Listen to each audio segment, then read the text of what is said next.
Hey everyone, this is Michael. I'm a 3D artist and animator, and I've been slowly making the shift from graphic design into the 3D world. And this is kind of what a normal day in my life looks like. So lately, I've been trying to slow down my mornings a bit. Nothing fancy, just taking the time to put together a very simple breakfast. One thing that I've really come to appreciate about freelancing is having a flexible time. It doesn't always mean I'm working less, but it does mean I get to start the day at my own pace. And honestly, I hate to admit it, but I spend way too much time in front of a screen. So most of the time I end up eating while watching something on YouTube. Recently, I've been really into nature, fishing, and some camping videos.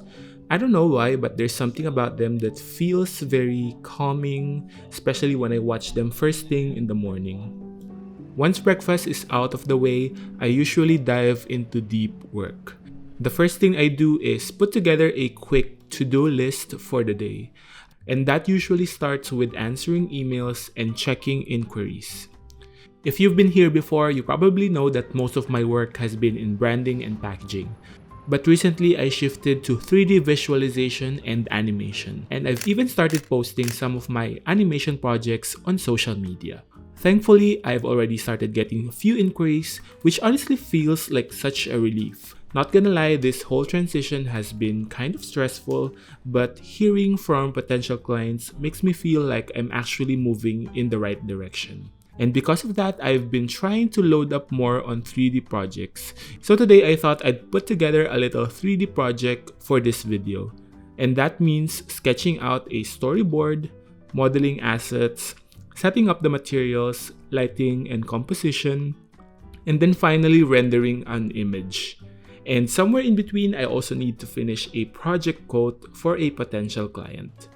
So with emails out of the way, I can finally jump into the passion project. Now when it comes to 3D, I've realized that a lot of work actually happens before I even open any 3D software. Even with personal projects, I like to treat them as if I'm working with a real client, and that usually starts with a storyboard. A storyboard is basically a visual blueprint of the story. It maps out how the animation will flow, usually through rough sketches of the main and keyframes. It's a super helpful way to align with your client on the vision before putting in all the time and effort into complex 3D work. So for this project, I'm starting with a wide shot of an island. The product I'm working with is a sunscreen spray, and I want to show it just chilling on the beach with summery elements in the background. From there, it'll transition to a zoomed-in view where the product is wearing sunglasses and maybe even a hat. The idea is to make the product do the kind of things people usually do. And then finally, it'll float out into the open water, riding a duck floaty with a banner on top. I might even add in a few more products, maybe one on a boat or a surfboard, just to really build on that fun vacation look. And a project like this usually takes days to put together, so for today I'll just focus on rendering the first scene and then save the full animation for a separate video. We now go to the actual work. The software that I use for 3D rendering is Blender. It's an open source software, which means I get to use it for free. And I start by modeling all the assets I need to build the scene. For this project, the main product is a tall aerosol spray with a pressed down cap.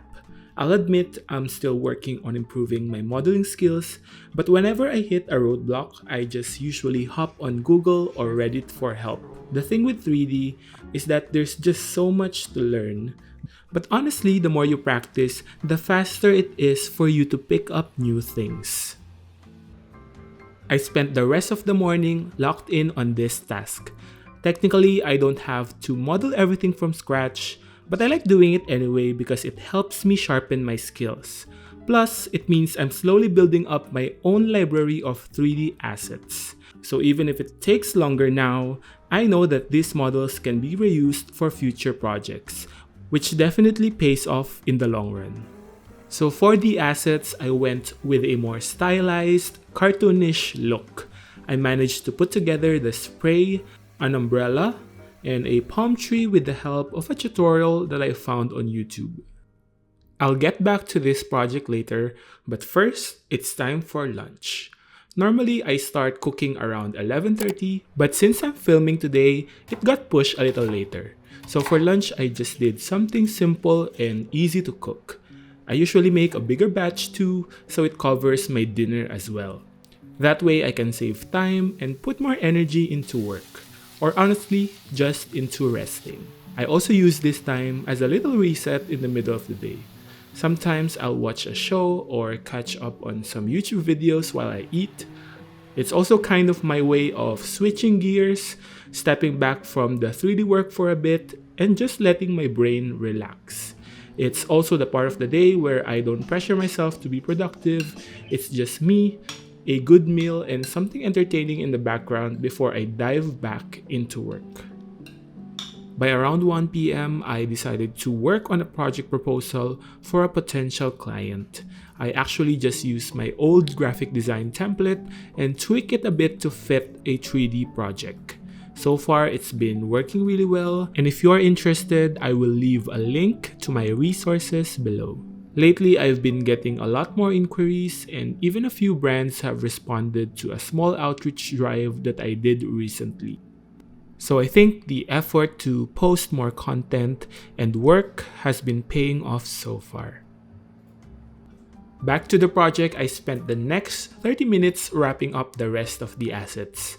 I made a few more myself, and for the more complex ones, like this beach chair, I grabbed it from Blender Kit, and that saved me a ton of time. And now that I've got everything that I need, I'm ready to move forward to the next step, which is setting up the scene. So it was around 2 p.m. by this time.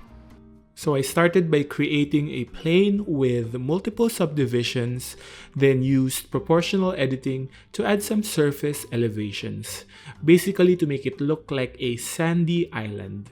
From there, it was just about placing all the assets I made and moving things around until I get a composition that works.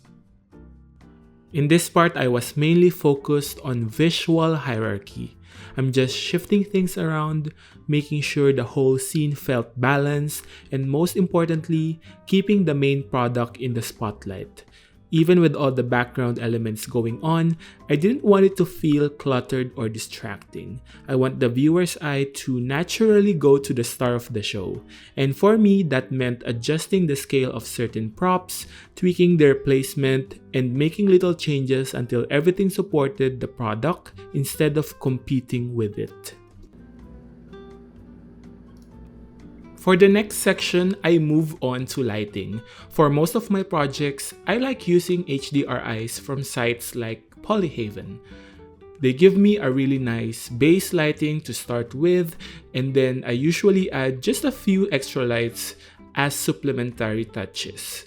For this particular scene, I also use the HDRI as the background itself, so it shows the sea on the horizon and the sky above. Once the base lighting was set, I started applying materials and textures to the assets. This part usually takes me a few hours, and I like to pull inspiration for materials and textures from how they look in real life, and then adjust them to make everything feel a bit more stylized. It's kind of a balance between realism and my creative touches. I also stick closely to the color palette that I set earlier in the mood board and storyboarding stage. And while working, I couldn't resist experimenting with different HDRIs just to see how they would change the mood of the scene. And it's always amazing to see how lighting alone can completely shift the atmosphere. But in the end, after all that experimenting, I went back to the original HDRI I started with. From there, I made a few small tweaks to the assets and adjusted the extra lighting to make the scene feel more polished. Every now and then, I would render a sample frame just to check how things were looking, since it's really hard to judge everything in real-time view. And those little test renders help me catch details that I might have missed and give me a better sense of how the final output will look. By around 6 p.m., I was honestly super tired from all the work, so I took a break and played a little bit of Pokemon TCG Pocket. I try not to feel guilty about it because I did get a lot done today, plus I was filming at the same time. I'm currently at Great Ball rank, so I played a few matches hoping to climb a little higher before the season ends. After that, I had dinner, which was just the same meal I made for lunch, so I didn't bother filming it. Then I headed out to the mall to run some errands before going straight to a night walk. I ended up walking a little over 5 kilometers, which of course had to be logged on to Strava. Back home, I took a quick shower and felt like working a little bit more.